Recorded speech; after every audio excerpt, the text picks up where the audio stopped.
বিলাসীপাৰাৰ এটা জৰাজীৰ্ণ পথছোৱাই জ্বলা-কলা খুৱাইছে সাধাৰণ ৰাইজক। নীৰৱ ভূমিকা স্থানীয় বিধায়কৰ। দেখিও নেদেখাৰ ভাও বিলাসীপাৰা লোক নিৰ্মাণ বিভাগৰ। এই দৃশ্যলৈ মন কৰক। এয়া হৈছে পশ্চিম বিলাসীপাৰা মহামায়াৰ পৰা গুটিপাৰালৈ বিলাসীপাৰা আইডি সংযোগী প্ৰধানমন্ত্ৰী গ্ৰাম্য সড়ক যোজনাৰ পথ।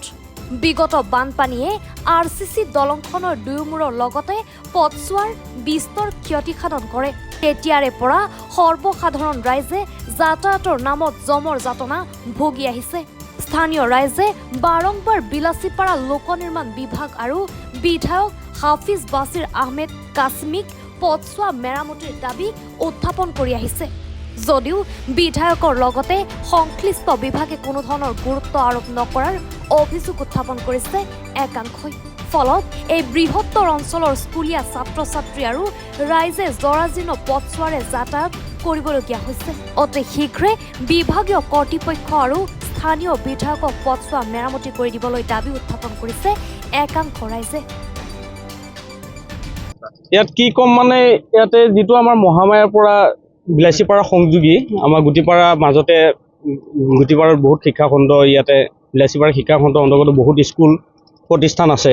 এই স্কুল প্ৰতিষ্ঠানত আমি ডেইলি অহা যোৱা কৰিব লাগে আৰু ডেইলি অহা যোৱা কৰাত আমি ইয়াতে চাইছোঁ যে ৰাস্তাত গোটেই ৰাস্তাবিলাক ভাঙা মানে জৰাজীৰ্ণ অৱস্থাৰ মানে সৃষ্টি হৈ আছে। প্ৰতি বছৰ ইয়াতে বানপানী হয় যদিও এই ৰাস্তাটোৰ কাম মেৰামতিৰ কাৰণে যিমানখিনি কৰিব লাগে বিভাগীয় কৰ্তৃপক্ষৰ পৰা কোনো ইয়াতে কাম কৰা আমি দেখা পোৱা নাই। যিহেতু আমি 8 বছৰে ইয়াত চৰাঞ্চলত আমি চাকৰি সূত্ৰে আমি বাহিৰৰ পৰা মই মৰিগাঁও ডিষ্ট্ৰিক্টৰ পৰা আহি ইয়াতে বিলাসীপাৰা শিক্ষাখণ্ডৰ অন্তৰ্গত আমি গুটিপাৰাত হাইস্কুল এখনত আমি কৰ্মৰত হৈ আছোঁ। আমি ইয়াতে চাইছোঁ গোটেই ৰাস্তাটো যিটো পৰিৱেশ আচলতে ইয়াতে সমাজৰ যিমান ৰাইজৰ মানুহ ইয়াতে যিমান অহা যোৱা কৰে তেখেতসকলৰ যিটো অৱস্থা আমি নিজেও সন্মুখীন হৈছোঁ আৰু তেখেতসকলে যি অৱস্থা মানে সন্মুখীন হৈছে এইটো মানে মুঠে নাকৈ মানে আমি ক'ব নোৱাৰোঁ যে ইয়াৰ অৱস্থাটো খুবেই টানকীয়, শোচনীয়, একেবাৰে শোচনীয়। আৰু এই ৰাস্তাটো আজি 8 বছৰ ধৰি আমি চাই আছোঁ ইয়াতে প্ৰতি বছৰে ভাঙি যায় বানপানীৰ ফলত ভাঙে ৰাস্তাটো, কিন্তু ইয়াতে কোনো আৰু মেৰামতি কাম আমি কৰা দেখা পোৱা নাই আজিলৈকে। হয়, আপোনালোকে জানে যে এইখন ৰাস্তা দীৰ্ঘদিনৰ পৰা এক পয়ালগা অৱস্থাৰ সৃষ্টি হৈছে। ক'ব গ'লে চৰাঞ্চলৰ যাতায়াতৰ কেন্দ্ৰবিন্দু হৈছে গুটিপাৰা।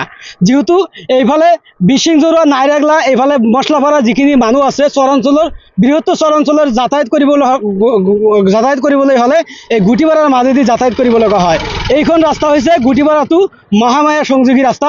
এইখন ৰাস্তা আপোনালোকে জানে যে গুটিপাৰা পাটফৰৰ যিটো গৌৰাং নদীৰ ব্ৰিজ আছে দুয়োফালেৰে এপ্ৰ'চ ভাঙি পয়ালগা অৱস্থাৰ সৃষ্টি হৈছে, যাৰ বাবে বাৰম্বাৰ এইখন ৰাস্তাতে এইখন ঠাইতেই বাৰম্বাৰ টোটো বা পথযাত্ৰীবিলাকে ইয়াতে দুৰ্ঘটনাত পতিত হ'ব লগা হৈছে। গতিকে এই চেগতে আমি বিভাগীয় কৰ্তৃপক্ষক অনুৰোধ জনাইছোঁ যাতে এইখন ৰাস্তা স্থায়ী সমাধান দিব পৰাকৈ বৰ্ডাৰ প্ৰটেকশ্যনৰ ব্যৱস্থা কৰে। Bureau report, any Bharat 24।